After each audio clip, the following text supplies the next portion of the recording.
দুই দফা মেয়াদ বাড়িয়েও শেষ হচ্ছে না খুলনার কয়রা বেদগ্রাম আঞ্চলিক মহাসড়কের ৬৫ কিলোমিটার উন্নয়ন প্রকল্পের কাজ। দীর্ঘদিন ধরে খোঁড়াখুঁড়ির কারণে ভোগান্তিতে পড়েছে এলাকাবাসী।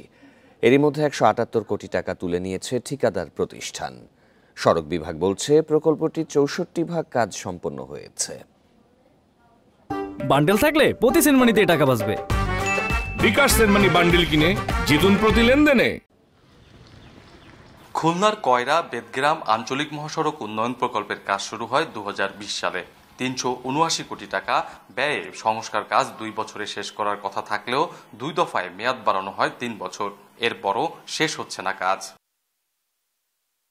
সড়ক সংস্কারের সবচেয়ে গুরুত্বপূর্ণ অংশ ছিল ঝুঁকিপূর্ণ বাঁক সোজা করা, কিন্তু এর বেশিরভাগই করা হয়নি।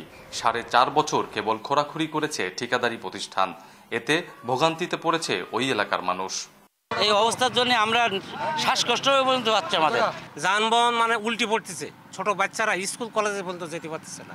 সড়কটিতে কাজের অগ্রগতি না থাকলেও এরই মধ্যে ১৭৮ কোটি টাকা তুলে নিয়েছেন ঠিকাদার। কিছু কাজ করছে আর অর্ধেকের বেশি কাজ বাকি আছে। এইভাবে ঠিকাদার রেখে চলে গেছে। কাজ কাম না করে টাকা পয়সা লুট করে গরিব অসহায় মানুষের দূরে ঠেলে দিয়ে সে চলে গেছে।